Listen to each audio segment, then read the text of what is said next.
Hey guys, this is Trent, and I hope everyone's having a pretty good day. I'm pretty excited about this one. I sent a request to people and say, hey, can you guys find a photo from my stream that you like or something like that where you want me to talk about it? And this is the actual first request that came in. I can't not laugh at the name, Shotwhore Photography. He jumped in and actually asked a good bit of questions outside of just the technicals, but even a few other things, and linked a few other images. So I'm going to try to talk about all of that. But big appreciation, buddy. Once again, Shotwhore is actually he's a Patreon. You know, he contributed for this education stuff, so big thank you there. Once again, for everyone else, contributions really help, keeps this going. Let's go ahead and jump into what he asked. So he linked an image, which is what you see here. There is nudity in this image, but I wanted to make it public. So Viv, I can tell you her nipples aren't sky blue, unless she paints it that way. But to keep it Facebook friendly, or actually, sorry, YouTube friendly, that's covered. But anyways, he says the lighting is good, but I'm more interested in the concept. To be honest, I think the lighting is actually a little bit weak on this one. The highlights are a little bit, or sorry, the kicker light's a little bit strong, but and then the composition wise, I cut off the snake's head, or snaky's head, so I'm not exactly. This isn't my favorite photo in the sense of how I executed it, but Viv, I adore her, so just any picture I see of her makes me happy. So the question is, for example, or sorry, let me go to read it. The lighting looks good, but I'm more interested in the concept, planning, and direction. For example, did you start with the idea of the shoot with the snake before anything else? I'm gonna go ahead and answer this one. When it comes to animals and so on in the shoot, I'm not necessarily the one who goes, I want this animal in there. I work with whatever the model has. And in the case of Viv, she's an animal wrangler. She has squirrels, she has possums now, but back then she had snakes and so forth. A really, really giant dog, but we haven't shot together yet. I always loved the idea of the extra element of having a snake in, but it isn't me just sitting there saying, I gotta have a snake in there. Truth be told, and I think Viv will agree with this, snakes tend to work well with their handlers and not necessarily, with a model it works, but I'd rather the shoot existed because Viv is a snake handler. There's a couple other shoots that I had with people with snakes, and more than likely they are the owner of the snake, and that's what inspires me to do it. The Viv and I jumped or came to the conclusion that we wanted to shoot with a snake together. We've done several shoots before. We've liked the results. I think back in 2011 or 2012, it's when the first shoot that her and I had together with the snake. And so this shoot came a year and a half later. So it was a natural progression. By then, Viv had done a few other shoots where I brought her as a model at group social settings with a snake. So having a snake there became second nature. So how did you arrive to the choice of outfits? This one's funny. We just randomly put it together. Viv's closet is ginormous. Whatever she brings, we just work with. There really was during a shoot, we'll work and we'll throw stuff together, and sometimes it's kind of like a throw things on the wall and see what sticks type thing. This is just an interesting outfit. We wanted to go for something a little bit more kind of regal looking with the gloves and the hat, but truth be told, this one was a unplanned. Like, do I consider it a success? I find it interesting. Like, I don't necessarily know. Once again, you'll find me on when it comes to my opinion of this image. The weakness was me in the sense of the how I composed it, what's cut off, and even kind of like even kind of the crop. I believe you can actually crop a little bit more of the bottom here to make it stronger, but that actually takes snake out of the picture, which is unfortunate. So that's one of the things I would love if snake and I gotta figure out why this pen stops working once in a while. I did that on the other one too, so forgive me if anyways. So if the snake curled and Snaky brought his head back in, it would have been wonderful, and the apple a little bit bigger. I think it was it's just a small cheap apple that we found. All right, so going back to it, Um, Outfit, I'm in full dress or nudes. I will go ahead and be honest. Viv and I are very comfortable working together where she's in various states of undress. It really depends on her and so forth. One of the other shoots that comes later is like Space Oddity, which is mentioned, where I just did a maternity shoot for her. This is 4 years after this shoot that you see here. And she's just comfortable with that because that's her. For certain people, I wouldn't say she's just comfortable nude altogether, but it's just one of those things where, we tried it out and it wasn't necessarily an idea of her being nude here. It was just more of a, just how the shoot was going.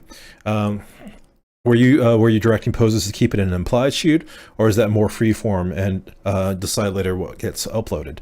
That actually, that's actually a great question, because when it comes to it, there is a sort of a marketing type initiative that I take, in the sense of, if it's implied, you have a further reach that you can go for it. There during a shoot, there is a decision to go ahead and do implies, just like the last video I did of Lisa. I love the way that photo looked, and of course, it's almost, it suggests a nude shoot, but the implied factor allows me to go ahead and use it more in a marketing standpoint for my portfolio. So when it comes to that decision as a photographer, there is a good mix of that. When it comes to implied shoots, I don't necessarily like hand bras, where your model or your subject's hands are obviously cupping or covering themselves to hide something. In a case like this, where she is placing her hands up to cover herself, it isn't necessarily to just hide herself, but more of just, that's how the pose works. Once again, let's see if it works. If I cropped it in, I would have been a little bit happier with a focus on the apple, the prop, but I wish I did better with the snake, which leads to, I believe, the next one. How did you deal with the snake's own movement complicating things? That's where it's difficult. You can only coerce a snake so much. The main fact that she was able to put the snake on her, it's just patience and it's time. There's shots that other shots with the snake that I believe are a little bit stronger that came up, but it really is difficult. I'm sure that some people have had more success, some people have had less, but with it, it's just, you have a model who knows what they're doing. Here's the thing that I do love about Viv. She'll be straightforward and tell you when it's a good time, when it's a bad time. She's kind of more in tune with how her pets feel, or how her little ones feel. And she'll come in, most people will come in with a warmer, stuff like that, and it works well. But Viv is also, like, along with being gorgeous, is an animal handler. And so she was able to, for the shoots where we've had snakes before, been able to successfully wrangle her snakes, her animals, and so forth, and also, help or just pose and look great. So when it comes to it, I'm not really a big, control everything guy. If things don't go 100%, I don't lose it. So, in a shoot like this, I'm happy that I've done it. After the fact, I think, hey, I could have done better. And that's with this photo, I feel that way. But, concerning posing and so forth with the snake, just let it be, but small movement or small motions to coerce the snake to go into the direction you want, we've done before. The other thing too is, I didn't do it with this shoot, and I was a little bit disappointed, is when you're dealing with subjects that are more difficult, children and so on, don't zoom in as much. With the last video I mentioned with the picture of Lisa, I used a 135 millimeter, and it zooms in more, and it also gets a tighter background. You actually give yourself a little bit of insurance if you're able to not crop in as much, or not shoot straight in as much, and have a little bit of crop for post-production. Because if I cropped it correctly and shot out, I would have had a lot more space to get Snaky's face there, which is just right at the edge. And so that's my bad there. All right, so let's talk about a couple of the other ones. There are pictures that were linked that are full nudes that I don't want to show because, once again, this is going to be more of a public one at first. This is a example of someone asking a question, but I'll go ahead and note of a few other ones that you mentioned. So Shotwhore asked, "Hey, I've been wondering how you find some of your locations. Location hunting is the easiest thing in the world. People, and I say this after talking to people for decades, people see the large scale environment and don't realize that you shoot the small portion of the environment. And so you can have the trashiest looking place, but all you're looking for is 1% of it to look like something you would shoot. That's the magic of the smoke and mirrors that we do as photographers.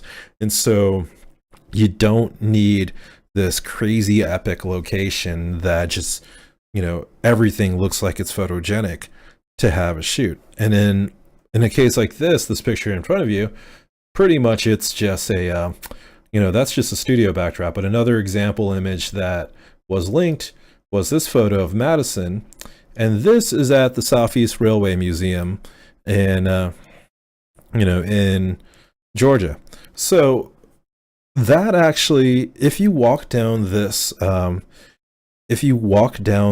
hallway, which is in a train, you would never think to do a photo there, because this hallway is only about 6.5 feet tall, and your perspective from it, most people will be from above, and you don't see this lighting there. And so what I suggest when you're looking at locations is not necessarily always look at from your point of view, but drop down, kneel down, stuff like that, and get it at a unique perspective. Being able to lower or just get higher with your perspective, with your point of view, can yield some pretty interesting locations that you didn't think before. So let me go ahead and see here how you arrange things with the owners, if at all. Let me answer that. I believe in the law when it comes to that. I will ask permission. If I get told no, I won't shoot there. It's that simple. As a wedding photographer, I have gotten a lot of leeway because I believe in following rules. I've done a Catholic wedding. Hey, sir, you can't get in front of the last pew. Oh, that's fine. What's more important is the event over my photography. And they're like, you know what? I really like that mentality. You can get a little bit further ahead. I always talk to the owner. It's just kind of one of those things where it's easier that way. And I don't want to deal with the fact that I'm kind of just like sneaking into somewhere.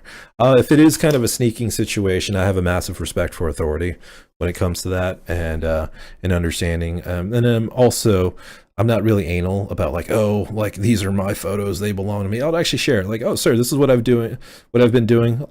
What I've learned is if you kind of respect authority, they kind of give you a free pass. I live by the lake up here in North Georgia, and there's the Lake Lanier Rangers, and they are the nicest people in the world. And sometimes we do shoots there where models are more scantily clad, and they're actually fine with it. And they'll say, hey, as long as no family or anyone sees it, you're good, but you better not do it, in public, because that's shitty. And I agree with them. Like, there's some things that shouldn't be seen in public. And so I tend not to be snooty about my artwork when it comes to that. I don't really even consider it artwork. I just have fun with what I'm doing.